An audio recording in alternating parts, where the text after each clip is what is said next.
Hello friend, my YouTube channel study with Barman में आप सबका स्वागत है। आप सब कैसे हो? उम्मीद करते हैं बहुत अच्छे और स्वस्थ होंगे। फ्रेंड, यदि आप UP triple SC PT exam या फिर UP triple SC main exam बाल पोषण एवं पुष्टाहार यानी मुख्य सेविका की तैयारी करना चाहते हैं तो हमारे चैनल से जुड़ जाइए।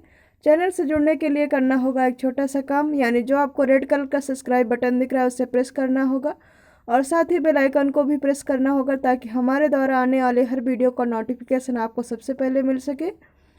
तो देर किस बात की, जल्दी से चैनल को सब्सक्राइब कर दीजिएगा, वीडियो को एक लाइक कर दीजिएगा और वीडियो को अधिक से अधिक शेयर कीजिए ताकि अन्य लोग भी जुड़ सके जो इस तैयारी को कर रहे हैं, यानी मुख्य सेविका की जो भी तैयारी कर रहे हैं उन सबको ये वीडियो पहुँचा दीजिए ताकि काफ़ी संख्या में लोग जुड़ सकें और अपनी तैयारी सुनिश्चित कर सकें, यानी अपनी एक सीट पक्की कर सकें। उसके लिए हमारे चैनल पर लगातार तैयारी चल रही है, आप लोग जुड़कर तैयारी करते रहिए। कल हमने बात की थी लैंगिक असमानता की और उसी कड़ी में कल तो हमने इसके कारक की बात की थी, यानी किस कारण से कहाँ कहाँ पर आपको असमानता देखने को मिलती है। लेकिन आज बात करेंगे, अगर असमानता है तो उसके खिलाफ हमारे देश में संविधान है जो हमें सुरक्षा प्रदान करता है लैंगिक असमानता से। तो वो क्या उपाय है उसके बारे में बात करेंगे, क्योंकि जहाँ समस्या है वहाँ समाधान है, तो समस्या का समाधान भी है हमारे देश में। तो उसके लिए आप देखेंगे कि कहाँ पर आपको समानता दिलाई जाती है, कानूनी रूप से आपको सुरक्षा दिलाई गई है हमारे संविधान के द्वारा। तो चलिए देखते हैं किस आर्टिकल में है वो सुरक्षा, देखेंगे। लैंगिक असमानता के खिलाफ कानूनी और संवैधानिक सुरक्षा उपाय। संविधान का अनुच्छेद 15 किसी भी लिंग, धर्म, जाति और जन्म के स्थान पर होने के आधार पर किए जाने वाले सभी भेदभाव का निषेध करता है। यानी जो आपका आर्टिकल 15 है उसमें चाहे वो धर्म के आधार पर या लिंग के आधार पर या जाति के आधार पर या जन्म स्थान के आधार पर कई तरह से आपके साथ भेदभाव किए जाते हैं, तो उन सभी का निषेध करता है आपका आर्टिकल 15। आप लोग इसे अच्छी तरह से पढ़ लीजिएगा। आर्टिकल 15 जो लोग संविधान की बुक रखे होंगे या फिर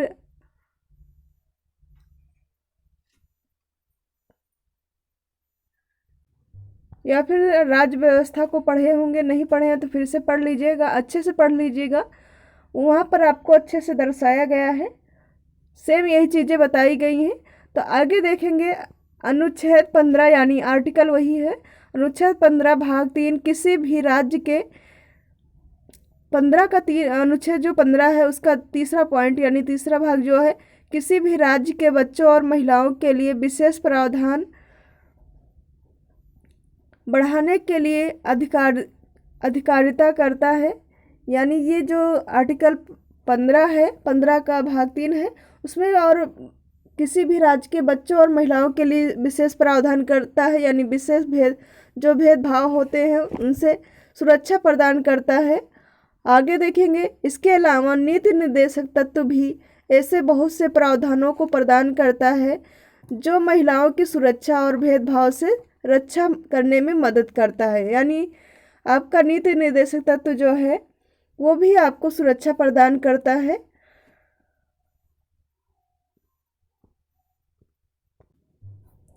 आर्टिकल आपका 14 से लेकर 18 तक जो है वो समता का अधिकार है, जिसमें आपको सभी विभिन्न प्रकार की समानताएं मिलती हैं, यानी समानता का अवसर मिलता है, असमानता को वहाँ पर समाप्त किया जाता है, निषेध किया जाता है।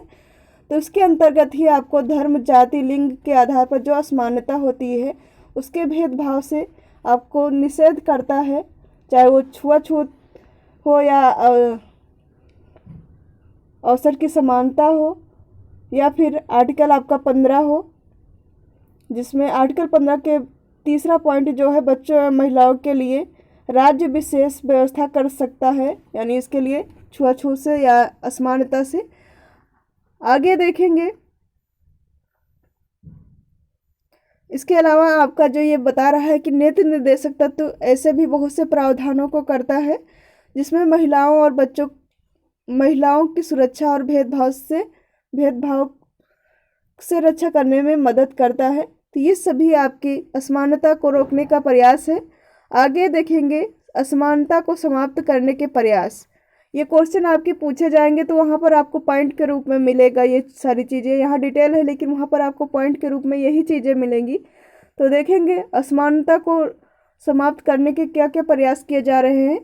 समाज की मानसिकता में धीरे धीरे परिवर्तन आ रहा है, जिसके परिणाम स्वरूप महिलाओं से संबंधित मुद्दों पर गंभीरता से विमर्श किया जा रहा है, चाहे वो संगोष्ठियों के माध्यम से हो या सम्मेलनों के माध्यम से हो या संसद या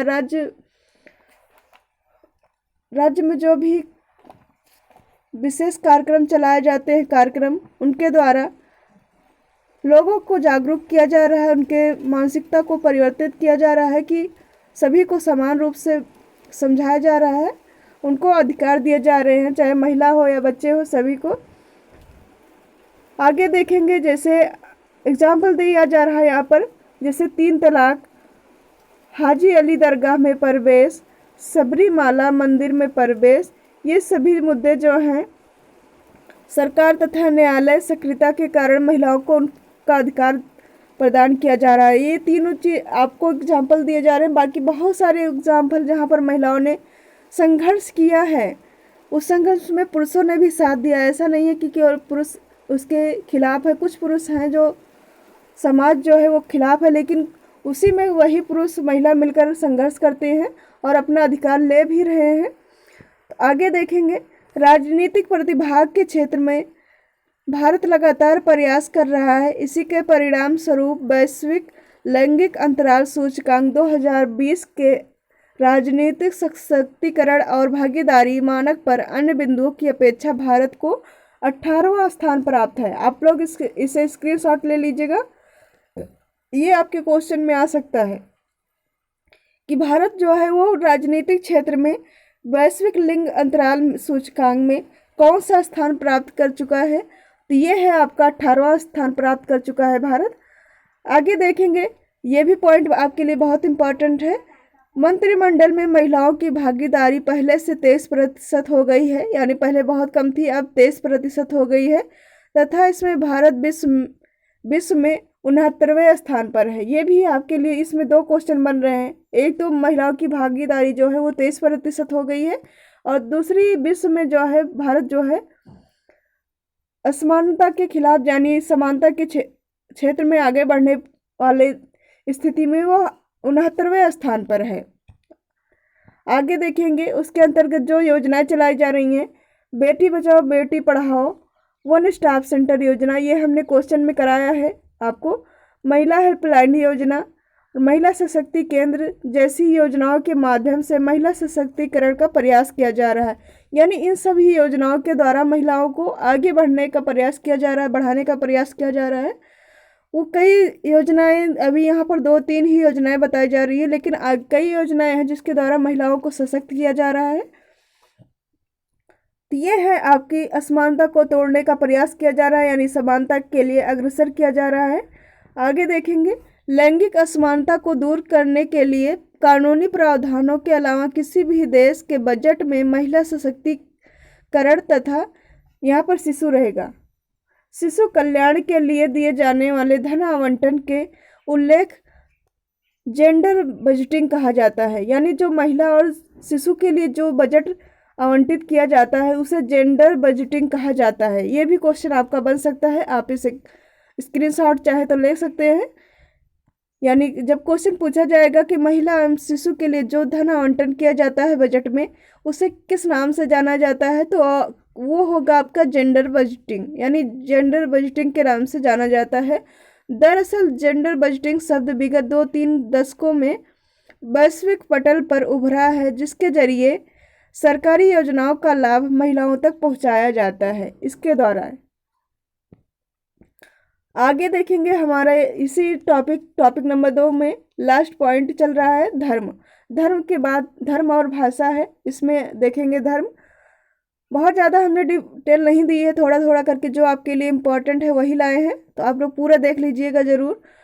धर्मी इति धर्म, जो धारण करने योग्य है वह धर्म है। यानी आपसे क्वेश्चन पूछा जाएगा कि धर्म क्या है, तो जो धारण करने योग्य है वह धर्म है। आगे देखेंगे परिभाषा। बिना परिभाषा के कोई भी टॉपिक पूरा नहीं होता है, तो आप लोग परिभाषा जरूर देख लीजिएगा। क्वेश्चन में आपकी परिभाषा पूछी जाती है। ट्रेलर के अनुसार धर्म का अर्थ किसी आध्यात्मिक शक्ति में विश्वास करना है। बहुत छोटी सी परिभाषा है, आप चाहे याद कर सकते हैं, आपके क्वेश्चन में पूछा जाएगा एग्जाम में। दूसरी परिभाषा है डॉक्टर राधाकृष्णन के अनुसार धर्म की अवधारणा के अंतर्गत हिंदू उन स्वरूप और प्रतिक्रियाओं को लाते हैं जो मानव जीवन का निर्माण करती है और उनका धारण करती है। सीधे वही बात जो ऊपर ट्रेलर ने कहा है, वही सेम चीज़ें हैं, लेकिन यहाँ पर राधाकृष्णन जी ने हिंदू धर्म का उल्लेख करते हुए कहा है। आगे देखेंगे इसमें अगला पॉइंट है धर्म की विशेषताएं, यानी धर्म की कौन कौन सी विशेषताएं होती हैं। आपको देखना होगा धर्म की विशेषताएं, क्योंकि कोई भी पॉइंट होता है उसमें परिभाषा, विशेषता सभी चीज़ें होती हैं, तो आप उसका भी ध्यान रखिए। धर्म की विशेषताएं हैं अलौकिक शक्ति में विश्वास करना। अलौकिक शक्ति में विश्वास, तो यहाँ है आपका अलौकिक शक्ति में विश्वास करना। धर्म का आधार ऐसी शक्ति से है जो मानवीय शक्ति अथवा इस लोक की शक्ति से परे है, यानी जो जिस लोक में हम रहते हैं इससे परे है, वो एक ऐसी शक्ति है। प्रत्येक समाज का धर्म इसी अलौकिक शक्ति के आधार पर टिका हुआ है, चाहे वो देश काल और परिस्थितियों के अनुसार शक्तियों को भिन्न भिन्न रूपों या नामों से संबोधित किया गया है, और उसी शक्ति की हम आराधना अर्चना करते हैं और इसी के आधार पर धर्म में विश्वास होता है। दूसरी बात, आगे बात करेंगे मानसिक भावनाएं होती हैं। मानसिक भावनाएं भी धार्मिक भावनाओं के धर्म के आधार पर ही जुड़ी होती हैं।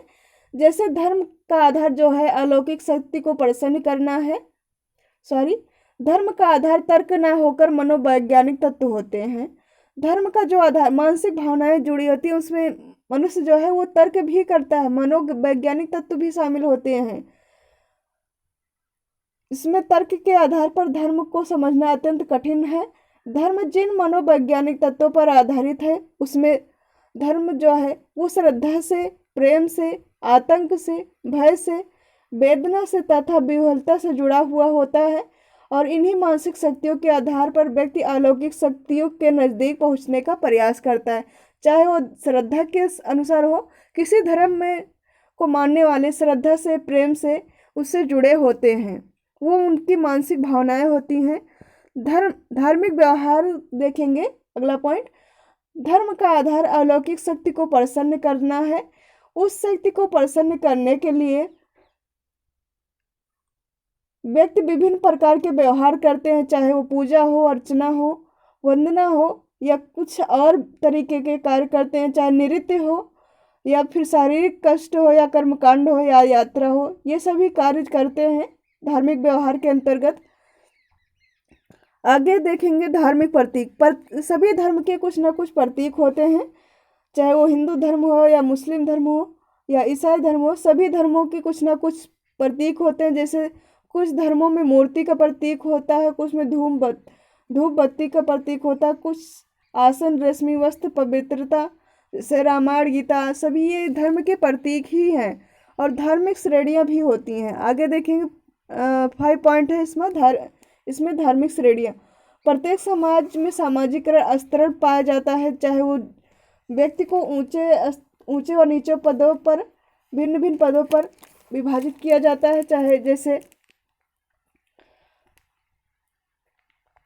देवताओं के अतिरिक्त मनुष्य धार्मिक दृष्टि से देखा जाए तो पुरोहित को सबसे श्रेष्ठ माना जाता है, उसके नीचे उनके जो मानने वाले होते हैं धर्म को, वो सभी आते हैं। इस प्रकार धर्म की विशेषताएं हैं, 5 विशेषताएं हैं, पांचों हमने बताई। आगे देखेंगे कि धर्म जो है वो किस लिए होता है। तो धर्म जो है वो सामाजिक नियंत्रण की भूमिका भी, धर्म का जो है वो सामाजिक नियंत्रण में बहुत बड़ी भूमिका होती है। जैसे देखेंगे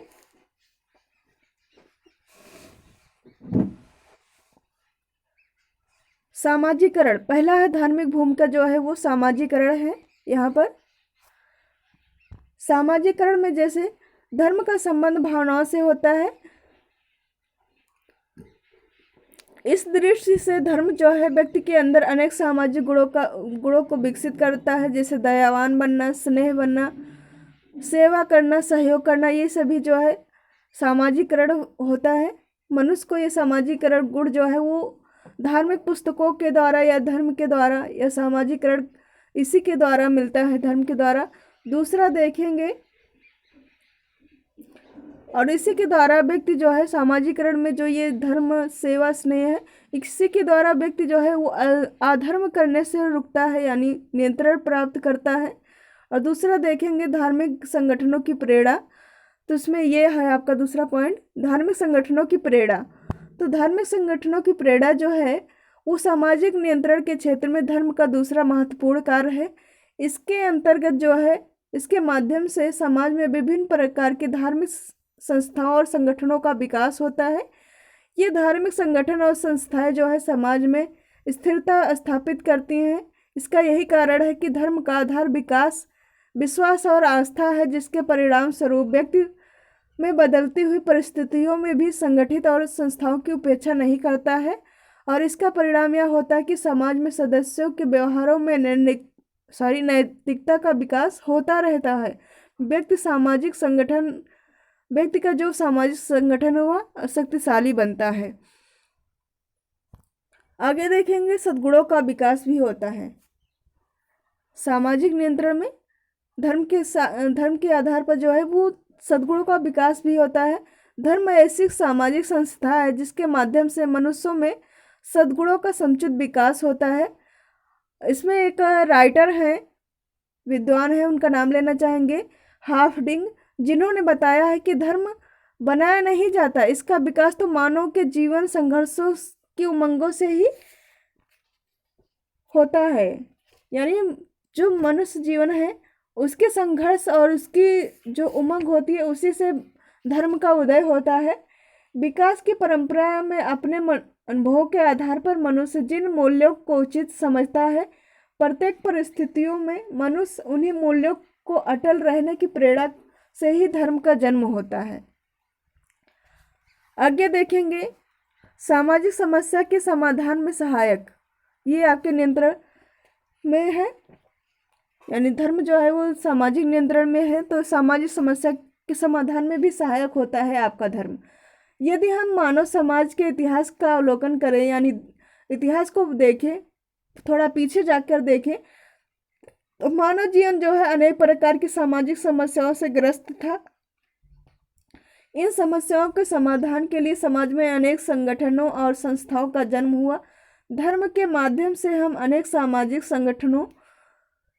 समस्याओं से मुक्ति पाते हैं। चाहे जैसे भक्त दुखों से मुक्ति के लिए प्रार्थना करता है, ऐसा करने से उसे मानसिक जो संतुष्टि प्राप्त होती है। जैसे आप अभी थोड़ा किसी चीज़ को लेकर सैड हैं, थोड़ा आप गाना सुन लेते हैं या कोई संगीत सुन लेते हैं या कोई मूवी देख लेते हैं या किसी अपने रिलेशन से बात कर लेते हैं, रिलेशन में जो आपका घनिष्ठ मित्र है उससे बात करते हैं, तो आप हल्का महसूस करते हैं। तो वहाँ पर आपको समस्याओं में ये थोड़ा सहायक होता है, यानी आपको फ्री माइंड करता है, आप थोड़ा रिलैक्स फील करते हैं, तो ये भी सहायक होता है। आगे देखेंगे पवित्रता की भावना का विकास, इसी के अंतर्गत आता है। तो धर्म के आधार पर धर्म का मौलिक कार्य है कि वह व्यक्ति को सामाजिक जीवन में पवित्रता का विकास होता रहे। यानी धर्म का मेन उद्देश्य ही होता है कि मनुष्य का जो सामाजिक जीवन है वो पवित्र और मनुष्य के जीवन में पवित्रता की भावना का विकास होता रहे। और साथ ही धर्म अपवित्र और भ्रष्ट कार्यों को भी रोकता है। आगे देखेंगे नैतिकता और मूल्यों का विकास धर्म के आधार पर भी होता है।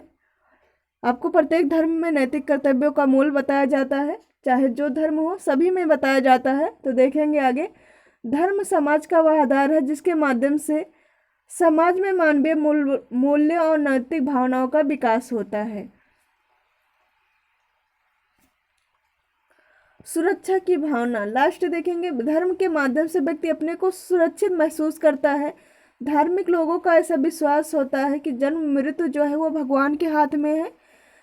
वह सभी प्राणियों का लालन पालन करता है यानी पालन पोषण करता है और वही सबकी देखभाल करता है। तो मनुष्य वहाँ पर अपने धर्म में जिसको भी मानता है उसमें वो अपने आप को सुरक्षित महसूस करता है।